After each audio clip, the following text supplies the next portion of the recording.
బ్రేకింగ్లో చూస్తున్నాం. రేపు జూబ్లీహిల్స్ ఉప ఎన్నికల పోలింగ్ జరుగుతుంది. ఈ పోలింగ్కి సంబంధించి అధికారులు అన్ని ఏర్పాట్లు చేశారు. ఈ నెల 14న కౌంటింగ్ జరుగుతుంది. రేపు ఉదయం 7 గంటల నుంచి సాయంత్రం 6 గంటల వరకు పోలింగ్ జరుగుతుంది. ఇవాళ సిబ్బందికి పోలింగ్ సామాగ్రి పంపిణీ చేయనున్నారు అధికారులు.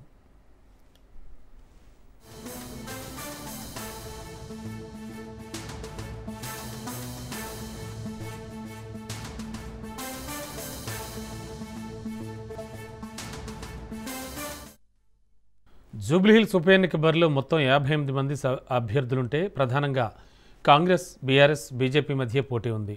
నియోజకవర్గంలో 4 లక్షలకు పైగా ఓటర్లు ఉన్నారు. మొత్తం 407 పోలింగ్ స్టేషన్లు ఏర్పాటు చేశారు. వీటిలో 226 పోలింగ్ స్టేషన్లు సమస్యాత్మకంగా గుర్తించారు.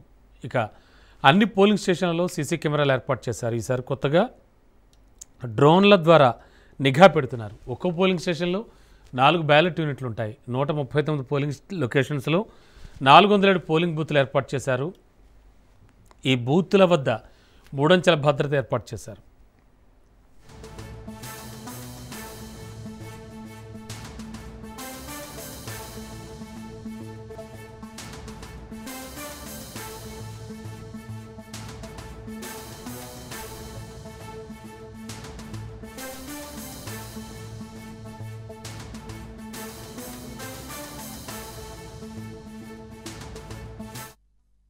రేపు జూబ్లీహిల్స్ ఉప ఎన్నిక పోలింగ్ జరుగుతుంది. పోలింగ్కి సంబంధించి అధికారులు అన్ని ఏర్పాట్లు చేస్తున్నారు. ఈ నెల 14న కౌంటింగ్ జరుగుతుంది. రేపు ఉదయం 7 గంటల నుంచి సాయంత్రం 6 గంటల వరకు పోలింగ్ జరుగుతుంది. ఇవాళ సిబ్బందికి పోలింగ్ సామాగ్రి పంపిణీ చేయనున్నారు అధికారులు. జూబ్లీహిల్స్ ఉప ఎన్నిక బరిలో మొత్తం 58 మంది అభ్యర్థులుంటే ప్రధానంగా కాంగ్రెస్, బీఆర్ఎస్, బీజేపీ మధ్య పోటీ ఉంది. నియోజకవర్గంలో 4 లక్షలకు పైగా ఓటర్లు ఉన్నారు. మొత్తం 407 పోలింగ్ స్టేషన్లు ఏర్పాటు చేశారు. వీటిలో 226 పోలింగ్ స్టేషన్లను సమస్యాత్మకంగా గుర్తించారు అధికారులు. అన్ని పోలింగ్ స్టేషన్లలో సీసీ కెమెరాలు ఏర్పాటు చేశారు. ఈసారి కొత్తగా డ్రోన్ల ద్వారా నిఘా పెడుతున్నారు. ఒక్కో పోలింగ్ స్టేషన్లో 4 బ్యాలెట్ యూనిట్లు ఉంటాయి. 139 పోలింగ్ లొకేషన్స్లో 407 పోలింగ్ బూత్లు ఏర్పాటు చేశారు. బూత్ల వద్ద 3 అంచెల భద్రత ఏర్పాటు చేశారు.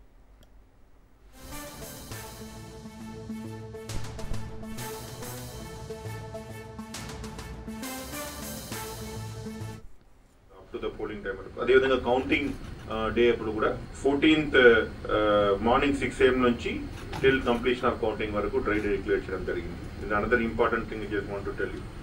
And teams are in place. All FST and static surveillance teams లో కూడా సెంట్రల్ పారామిలిటరీ ఫోర్స్ కూడా ఉండడం జరిగింది. ఈసారి ఓటర్ అసిస్టెంట్స్ బూత్ ఉంటాయి ప్రతి పోలింగ్ స్టేషన్ ముందు.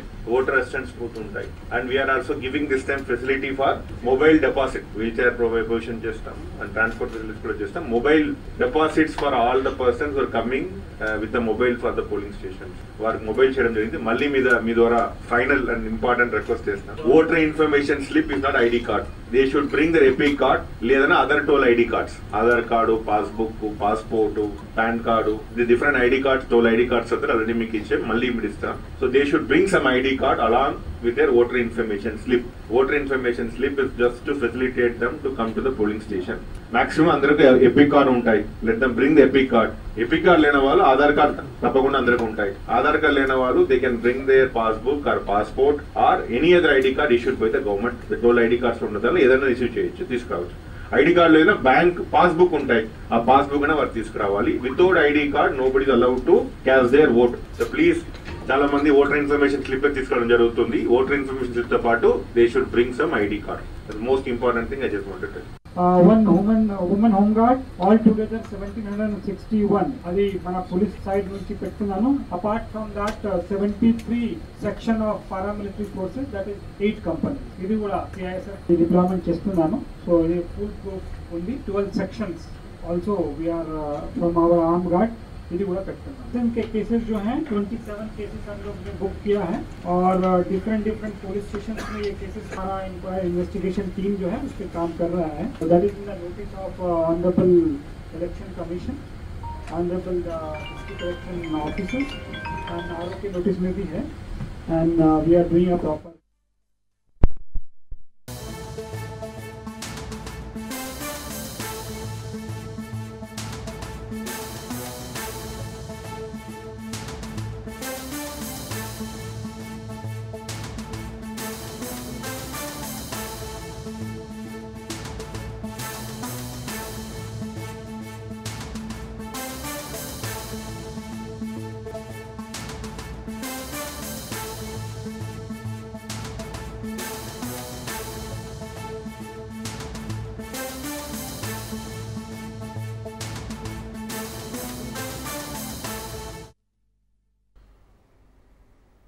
జూబ్లీహిల్స్ ఎన్నిక తెలుగు రాష్ట్రాల్లో సంచలనంగా మారింది. ఈ ఎన్నికను ప్రధాన పార్టీలు ప్రతిష్టాత్మకంగా తీసుకోవడంతో రసవత్తరంగా మారింది. జూబ్లీహిల్స్ ఉప ఎన్నికలో ఎవరు గెలుస్తారు, ఏ పార్టీకి ఎన్ని ఓట్లు పడతాయి, ఓటర్లు ఏ అభ్యర్థి వైపు సానుకూలంగా ఉన్నారు, సర్వేలు అసలు ఎవరికి అనుకూలంగా ఉన్నాయి, ఏ పార్టీ ఎంత ఖర్చు చేస్తోంది, ఇలా అనేక రకాలుగా లెక్కలు వేసుకుంటూ బెట్టింగ్లకు వస్తున్నారు. తెలంగాణ, ఏపీల్లో జూబ్లీహిల్స్ గెలుపోటములపై జోరుగా బెట్టింగ్ సాగుతున్నాయి.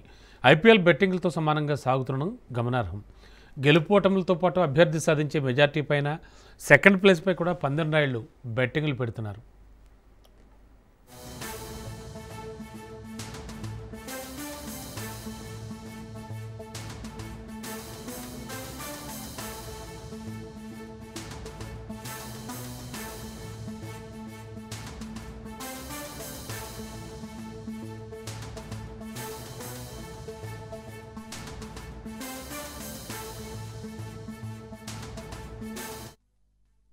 ఇప్పటికే సుమారుగా 500 కోట్ల మేర పందాలు కాసినట్లుగా తెలుస్తోంది.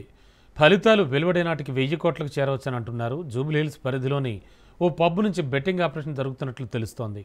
జూబ్లీహిల్స్ పరిధిలోని పబ్బులపై బెట్టింగ్ ఆపరేషన్స్ నిర్వహిస్తున్నారు. జూబ్లీహిల్స్ పరిధిలోని పబ్బులపై పోలీసులు ఫోకస్ పెట్టారు. తెలంగాణతో పాటు ఆంధ్ర నుంచి సైతం బెట్టింగ్ దందా నిర్వహిస్తున్నారు. ఒక్కో వ్యక్తి ద్వారా 2 కోట్ల నుంచి 10 కోట్ల వరకు బెట్టింగ్ పెట్టారు. విన్నింగ్ మార్జిన్పై సైతం బెట్టింగ్, గెలుపు మార్జిన్పై కూడా పందెంరాయిళ్లు బెట్టింగ్ పెడుతున్నారు. ఎన్నికల ప్రచారం ముగియడంతో బై ఎలక్షన్స్పై బెట్టింగ్స్ ఊపందుకున్నాయి.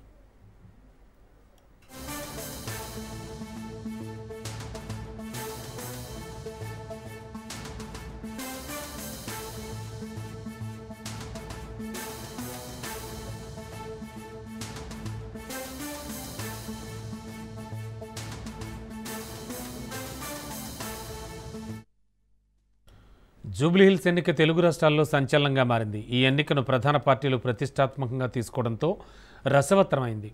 జూబ్లీహిల్స్ ఉప ఎన్నికల్లో ఎవరు గెలుస్తారు, ఏ పార్టీకి ఎన్నోట్లు పడతాయి, ఓటర్లు ఏ అభ్యర్థి వైపు సానుకూలంగా ఉన్నారు, సర్వేలు ఎవరికి అనుకూలంగా ఉన్నాయి, ఏ పార్టీ ఎంత ఖర్చు చేస్తోంది, ఇలా అనేక రకాలుగా లెక్కలు వేసుకుంటూ బెట్టింగ్లు కాస్తున్నారు. ఇక తెలంగాణ, ఏపీల్లో గెలుపోటములపై జోరుగా బెట్టింగ్ సాగుతున్నాయి. ఐపీఎల్ బెట్టింగ్లతో సమానంగా సాగుతుండడం గమనార్హం. గెలుపోటములతో పాటు అభ్యర్థి సాధించే మెజార్టీ పైన, సెకండ్ ప్లేస్పై కూడా పందెంరాయిళ్లు బెట్టింగ్లు కాస్తున్నారు.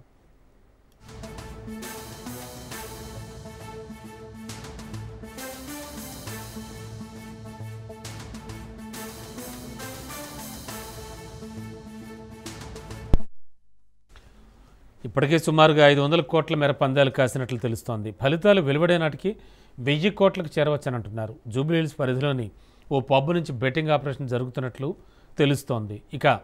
ఇక్కడ పబ్బులపై బెట్టింగ్స్ ఆపరేషన్స్ అని నిర్వహిస్తున్నారు. జూబ్లీహిల్స్ పరిధిలోని పబ్బులపై పోలీసులు ఫోకస్ పెట్టారు. తెలంగాణతో పాటు ఆంధ్ర నుంచి సైతం బెట్టింగ్ దందా నిర్వహిస్తున్నారు. ఒక్క వ్యక్తి ద్వారా 2 కోట్ల నుంచి 10 కోట్ల వరకు బెట్టింగ్ పెట్టారు. విన్నింగ్ మార్జిన్పై సైతం బెట్టింగ్, గెలుపు మార్జిన్పై కూడా పందెంరాయిళ్లు బెట్టింగ్లు పెడుతున్నారు. ఎన్నికల ప్రచారం ముగియడంతో బై ఎలక్షన్స్పై బెట్టింగ్స్ ఊపందుకున్నాయి.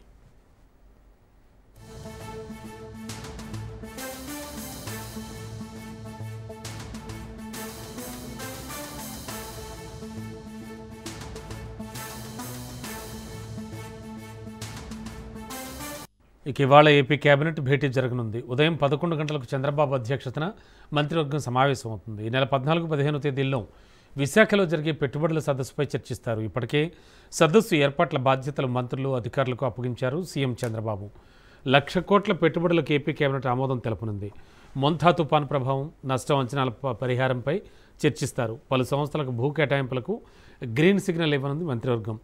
నూతన జిల్లాలు, రెవెన్యూ డివిజన్ల ఏర్పాట్లు, సబ్ కమిటీ వేదికపై చర్చించనుంది కేబినెట్.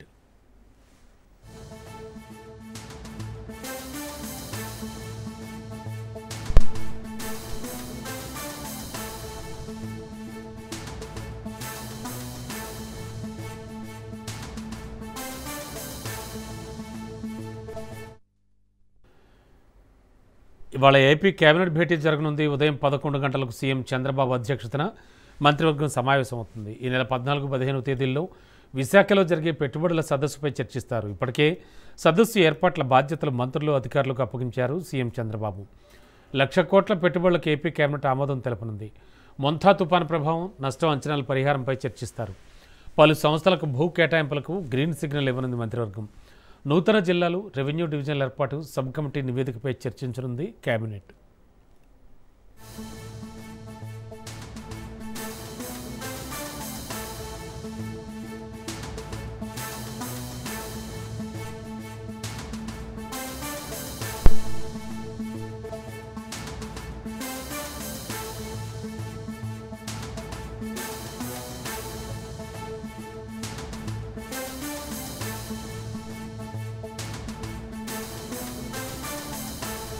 తెలంగాణకు వాతావరణ శాఖ చలి హెచ్చరికలు జారీ చేసింది. నవంబర్ 11 నుంచి 19 వరకు తీవ్రమైన చలి వాతావరణం ఉండే అవకాశం ఉందని అధికారులు వెల్లడించారు. సాధారణంగా ఇంత దీర్ఘకాలం చలి తీవ్రత కనిపించదు, కానీ ఈ సంవత్సరం 8 నుంచి 10 రోజుల పాటు చలి ప్రభావం గణనీయంగా ఉండబోతోందని వాతావరణ శాఖ అంచనా వేసింది.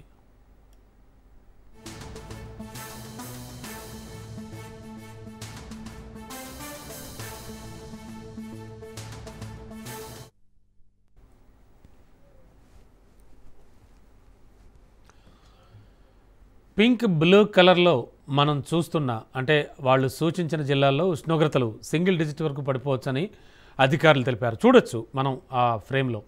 ఈ ప్రాంతాల్లో ఉదయపు వేళల్లో తీవ్రమైన చలి ఉంటుంది. అలాగే బ్లూ కలర్ జిల్లాలు మీరు జాగ్రత్తగా గమనిస్తే ఉష్ణోగ్రతలు 11 నుంచి 14 డిగ్రీల మధ్య ఉండే అవకాశం ఉంది. అలాగే ఒక మోస్తరు చలి, కానీ ఉదయపు వేళల్లో చాలా జాగ్రత్తలు అవసరం అని చెప్తున్నారు. ఏపీ సరిహద్దు ప్రాంతాలకు సమీపంలో దక్షిణ, తూర్పు తెలంగాణ జిల్లాల్లో ఇక్కడ మోస్తరు చలి, ఉష్ణోగ్రతలు 14 నుంచి 17 డిగ్రీల మధ్య ఉండొచ్చు. ఈ ప్రాంతాల్లో చలి ప్రభావం తక్కువగా ఉండే అవకాశం ఉంది. ఈ క్రమంలో ప్రజలకు వాతావరణ శాఖ తగు సూచనలు ఇచ్చింది. పిల్లలు, వృద్ధులు, గర్భిణులు చలికి అధికంగా ప్రభావితం అయ్యే అవకాశం ఉన్నందున అత్యంత జాగ్రత్త అవసరమని అధికారులు సూచించారు. వాతావరణ మార్పులపై అప్రమత్తంగా ఉండాలన్నారు.